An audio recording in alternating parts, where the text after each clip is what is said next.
So this one you can see looks much different because before we had numbers at the bottom. This is a little more trickier because we don't have just plain numbers, we actually have variables as well. So we have binomials at the bottom. How do we treat this? Well, notice it still says solve the equation. We have an equal sign. So for us to solve this equation, the first thing that you want to do is you want to find an LCD using your denominators. So notice I have an a minus 2, an a plus 2, and an a squared minus 4. So what we're going to do is we're going to factor out each of the denominators completely. Now how do you factor out if they're binomials? Well, we're not going to do a tree diagram. Make sure that you realize that you have to look for a GCF or that you're going to have to do difference of squares. Notice this guy, there is no GCF. You know, this is letter, this is number, nothing in common. This doesn't have a GCF, and this doesn't have a GCF. Now, once we found out that none of them have GCFs, you still have to see, for two terms, can you do difference of squares? No. Can you do difference of squares? No. Can you do difference of squares? Yes. Remember, you have to have a minus sign, so that's the reason why this didn't work. And you had to have both perfect squares. These weren't perfect squares. When you have something that is difference of squares, two parentheses, 1 plus, 1 minus, and then the square root of a squared is a and a. Square root of 4, 2 and 2. So we have a plus 2 and an a minus 2. Once you know that you have this factored out, then what we want to do is find the LCD. Now, notice I said a squared minus 4 is the same as a plus 2, a minus 2. Always use the factored form. So once I realize this could factor out, just know that this is the same as this. And I'm going to use the factored denominator. So let's get our LCD list together. And then write down each of the different types of factors. A minus 2, that's one type. A plus 2, that's another type. A plus 2, already in the list. A minus 2, already in the list. Since they're already in the list, we don't have to write them out again. We just want to do the versus game. So for a minus 2, notice there's 1 here, 0 here, 1 here. So 1 versus 0 versus 1, just one of them. For a plus 2, 0 versus 1 versus 1, we need one of them. So now that we have written this out, okay, we're going to, instead of raising each fraction to the LCD, we can get rid of the denominators because we're going to place the LCD in the numerator of each fraction. So don't raise. When you see an equal sign, don't raise. We have this trick to get rid of the denominator. So take the LCD, separate the numerator. So see how I'm putting parentheses around the numerator? And each of these numerators, I'm going to put this LCD. A minus 2 and the a plus 2. Just squeeze it up there. A minus 2, a plus 2. Put it in the numerator on top, the LCD. A minus 2, a plus 2. So then what you can see is that you can cross out. You have a factor on top that cancels out with a factor on the bottom. Here, we have something that matches. A plus 2 on top matches an a plus 2 at the bottom. And remember why I said don't use the factored form, a squared minus 4, because you don't see an a squared minus 4 up here. But if you use the factored form, you can clearly see, oh yeah, there's an a plus 2, a plus 2, a minus 2, a minus 2. So we can start crossing things out. One on top was one on the bottom.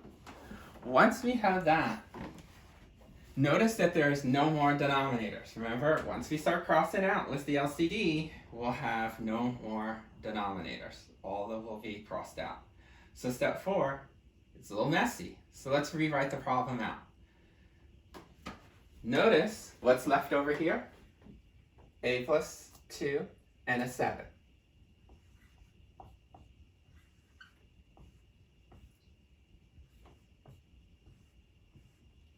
Plus, what's left here?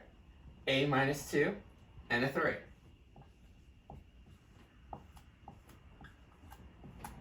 And then what's left here? Just the 28.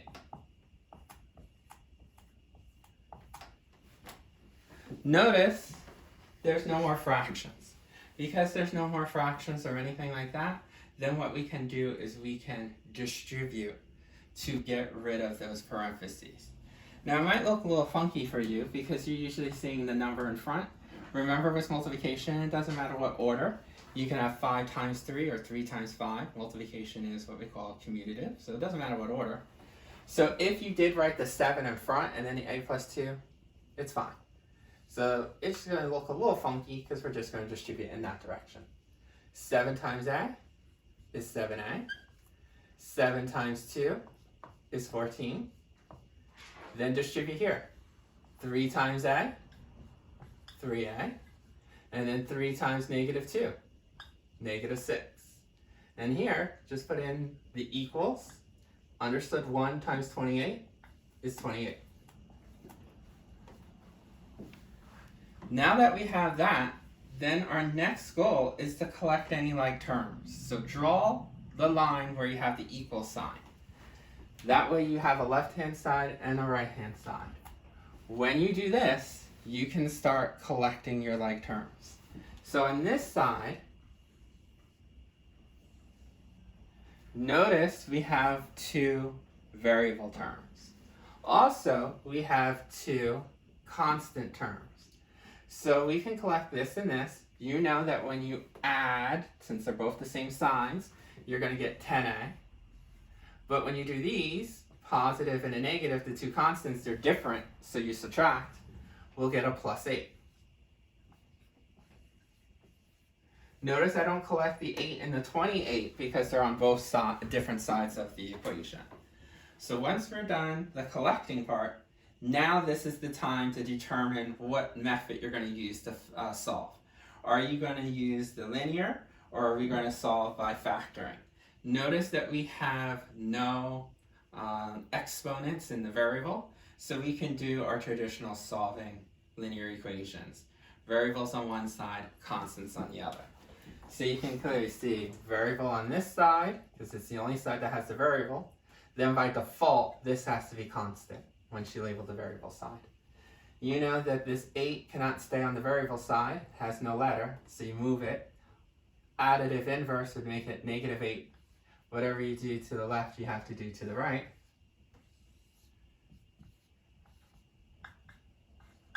You know that a positive and a negative you subtract.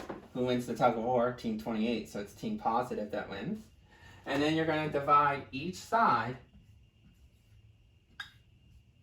by 10.